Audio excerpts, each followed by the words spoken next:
ॐ श्री गणेशाय नमः। अथ श्री शिवरक्षा स्तोत्रम् विनियोगः। ॐ अस्य श्री शिवरक्षा स्तोत्रमन्त्रस्य याज्ञवल्क्य ऋषिः श्री सदाशिवो देवता अनुष्टुप् छन्दः श्री सदाशिव प्रीत्यर्थम् शिवरक्षा स्तोत्र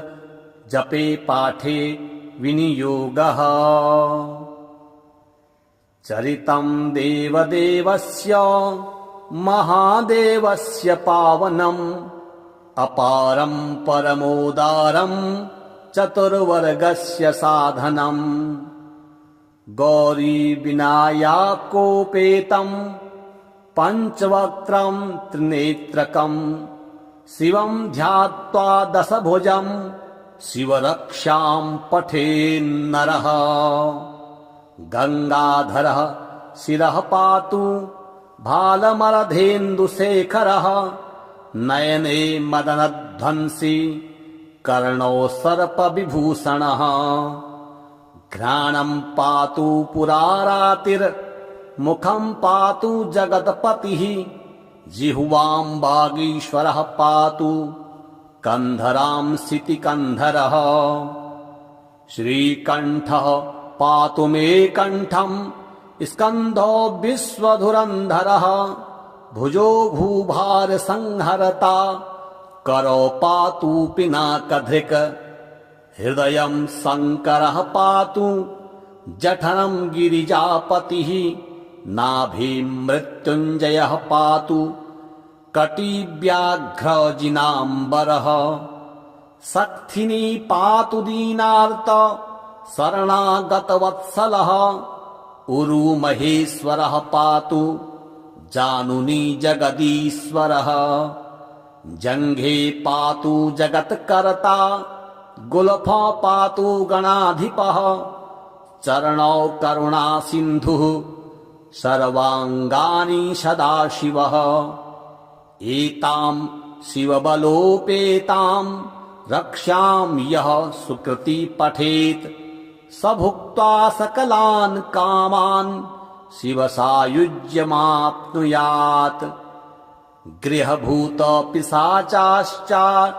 द्यास्त्रैलोक्ये विचरन्ति ये दूराद् आसु पलायन्ते शिवनामाभिरक्षणात्। अभयम् करनामेदम् कवचम् पार्वतीपतेः भक्त्या बिभर्ति यः कण्ठे तस्य वश्यम् जगत्त्रयम्। इमाम् नारायणः स्वप्ने शिवरक्षाम् यथा दिशत् प्रातरुत्थाय योगीन्द्रो याज्ञवल्क्यस्तथा लिखत्। चरितम् देवदेवस्य महादेवस्य पावनम् अपारम् परमोदारम् चतुर्वर्गस्य साधनम् गौरी विनायकोपेतम् पञ्चवक्त्रम् त्रिनेत्रकम् शिवम् ध्यात्वा दशभुजम् शिवरक्षाम् पठेन्नरः। गंगाधरः शिरः पातु भालमरधेन्दुशेखरः नयने मदनध्वंसी कर्णौ सर्पविभूषणः। घ्राणम् पातु पुरारातिर्मुखम् पातु जगत्पतिः जिह्वाम् वागीश्वरः पातु कन्धराम् शितिकन्धरः। श्रीकण्ठः पातु मे कण्ठम् स्कन्धो विश्वधुरन्धरः भुजो भूभार संहरता करो पातु पिनाकधृक्। हृदयम् शङ्करः पातु जठरम् गिरिजापतिः नाभिम् मृत्युञ्जयः पातु कटिव्याघ्रजिनाम्बरः। शक्थिनी पातु दीनार्त शरणागतवत्सलः उरुमहेश्वरः पातु जानुनी जगदीश्वरः। जङ्घे पातु जगत्कर्ता गुल्फा पातु गणाधिपः चरणौ करुणा सिन्धुः सर्वाङ्गानि सदाशिवः एतां शिवबलोपेतां रक्षां यः सुकृति पठेत् स भुक्त्वा सकलान् कामान् शिवसायुज्यमाप्नुयात् गृहभूतपिशाचाश्चाद्यास्त्रैलोक्ये विचरन्ति ये दूराद् आसु पलायन्ते शिवनामाभिरक्षणात् अभयं करनामेदं कवचं पार्वतीपतेः भक्त्या बिभर्ति यः कण्ठे तस्य वश्यं जगत्त्रयम् इमां नारायणः स्वप्ने शिवरक्षां यथा दिशत् प्रातरुत्थाय योगीन्द्रो याज्ञवल्क्यस्तथा लिखत चरितं देवदेवस्य महादेवस्य पावनम् अपारं परमोदारं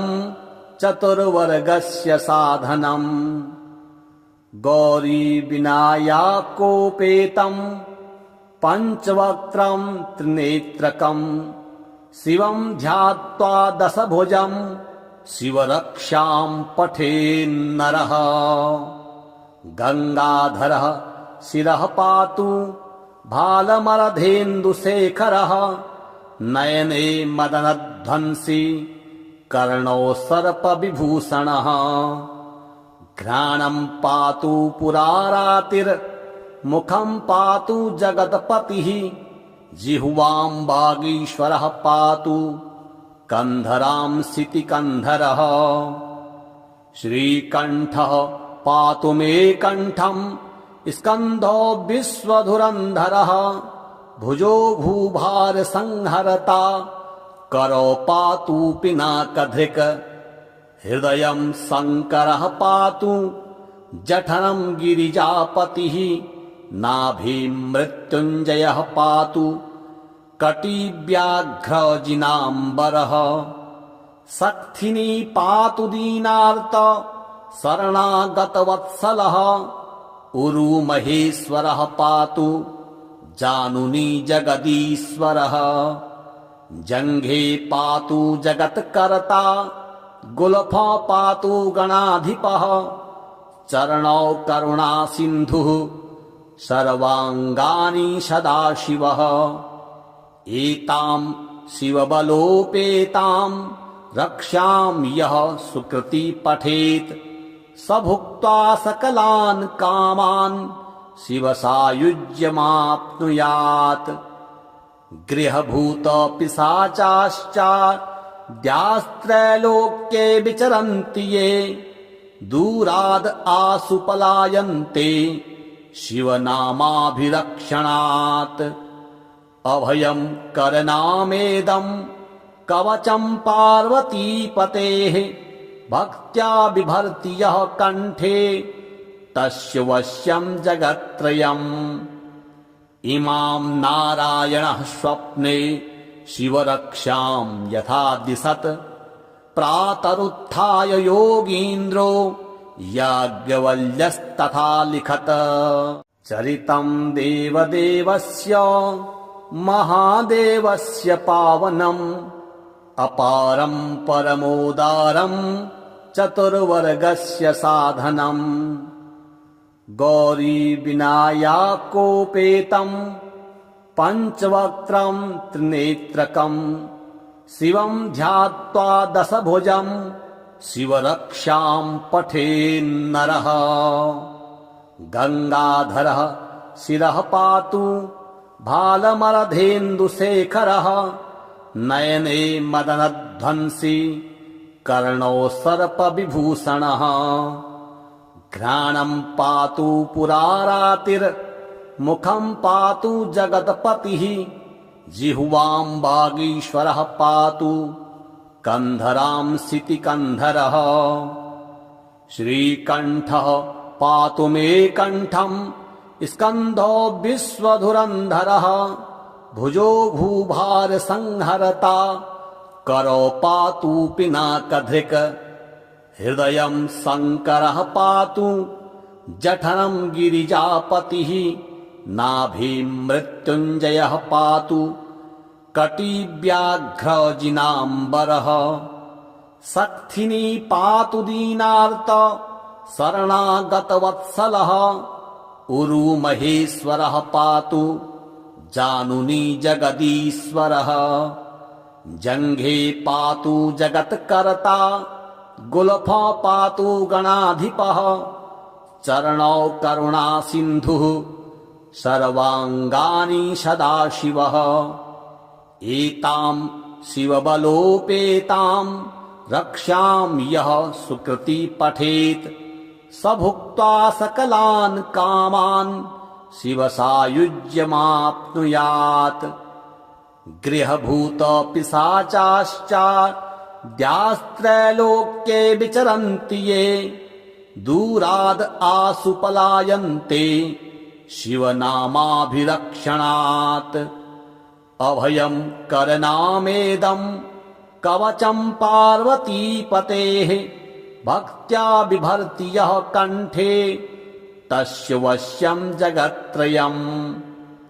इमां नारायणः स्वप्ने शिवरक्षां यथा दिशत्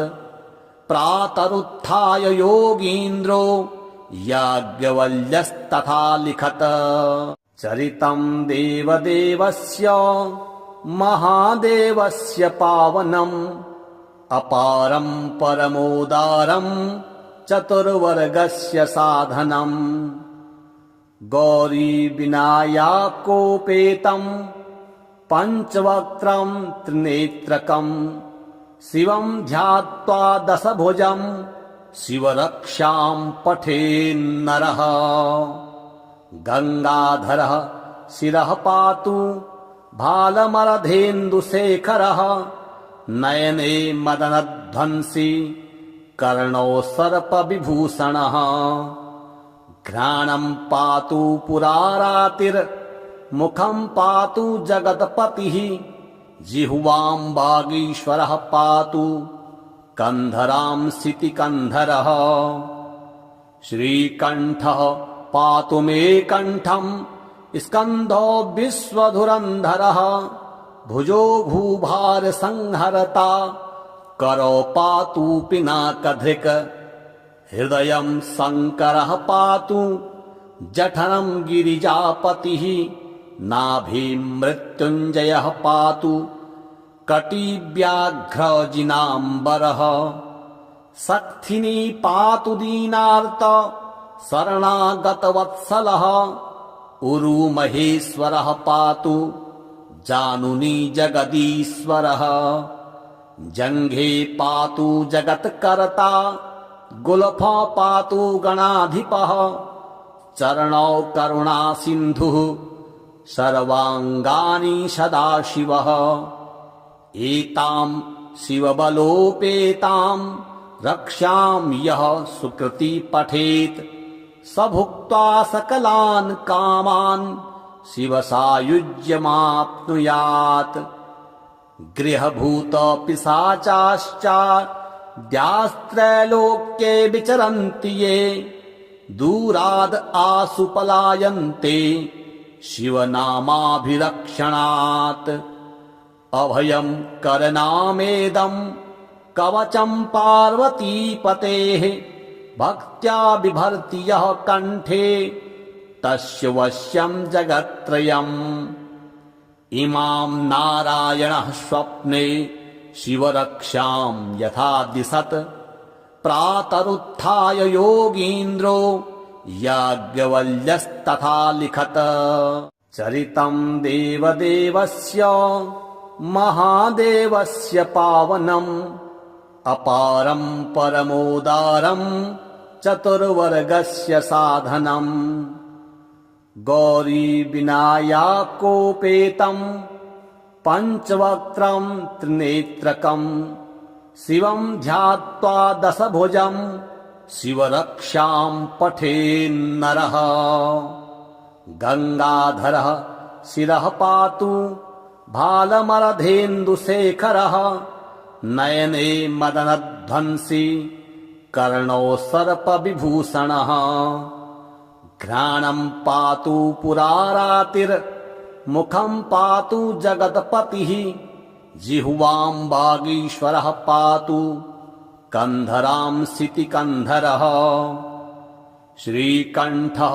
पातु मे कण्ठं स्कन्धो विश्वधुरन्धरः भुजो भूभारसंहरता करो पातु पिनाकधृक् हृदयं शङ्करः पातु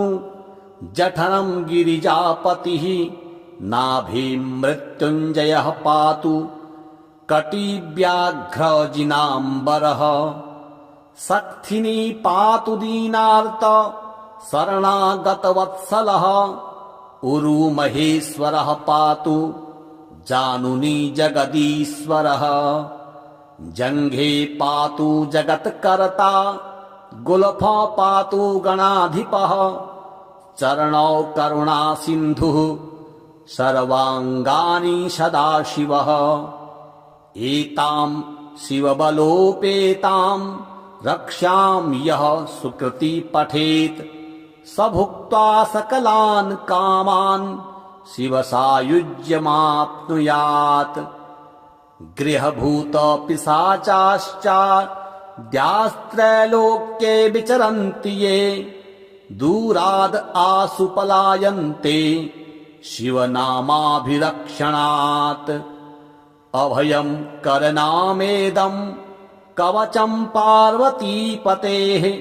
भक्त्या बिभर्ति यः कण्ठे तस्य वश्यं जगत्त्रयम् इमां नारायणः स्वप्ने शिवरक्षां यथा दिशत् प्रातरुत्थाय योगीन्द्रो याज्ञवल्क्यस्तथा लिखत चरितं देवदेवस्य महादेवस्य पावनम् अपारं परमोदारं चतुर्वर्गस्य साधनम् गौरीविनायकोपेतं पञ्चवक्त्रं त्रिनेत्रकं शिवं ध्यात्वा दशभुजं शिवरक्षां पठेन्नरः गङ्गाधरः शिरः पातु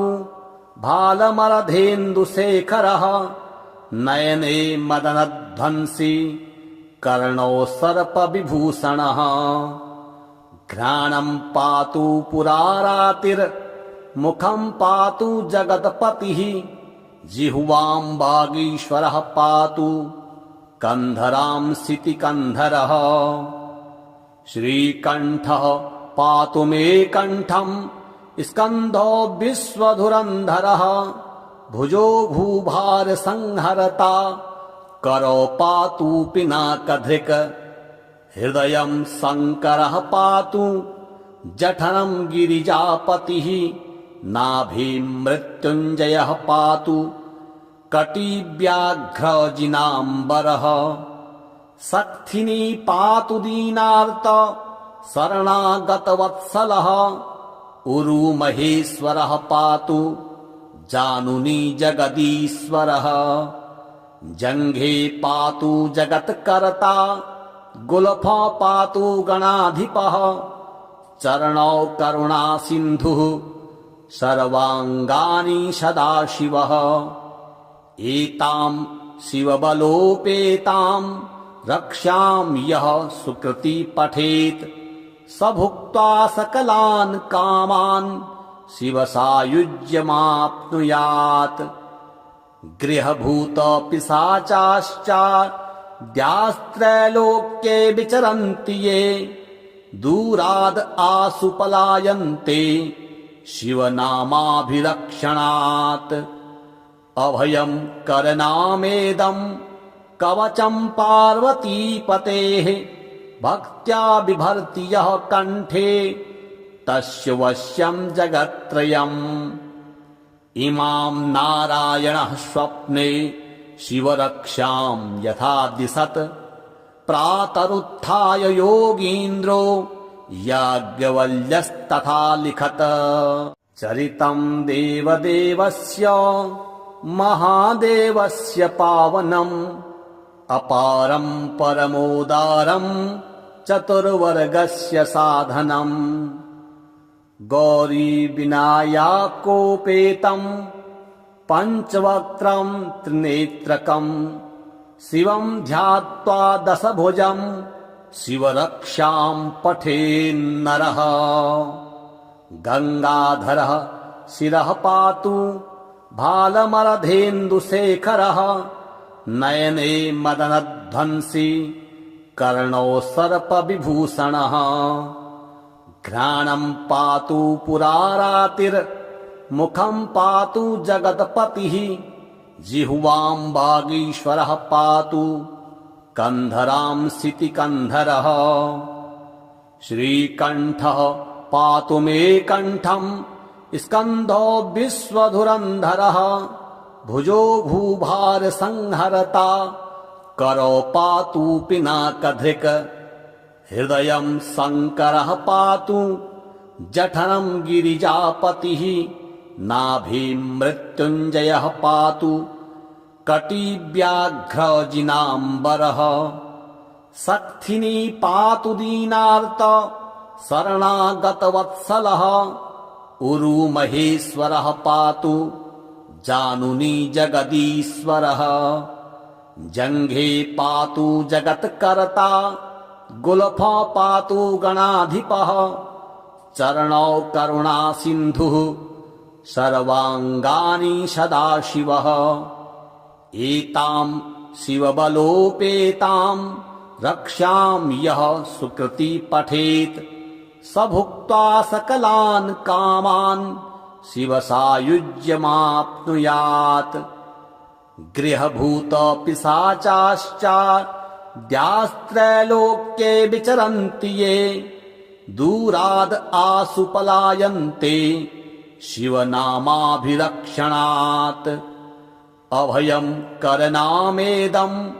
कवचं पार्वतीपतेः भक्त्या बिभर्ति यः कण्ठे तस्य वश्यं जगत्त्रयम् इमां नारायणः स्वप्ने शिवरक्षां यथा दिशत् प्रातरुत्थाय योगीन्द्रो याज्ञवल्क्यस्तथा लिखत्।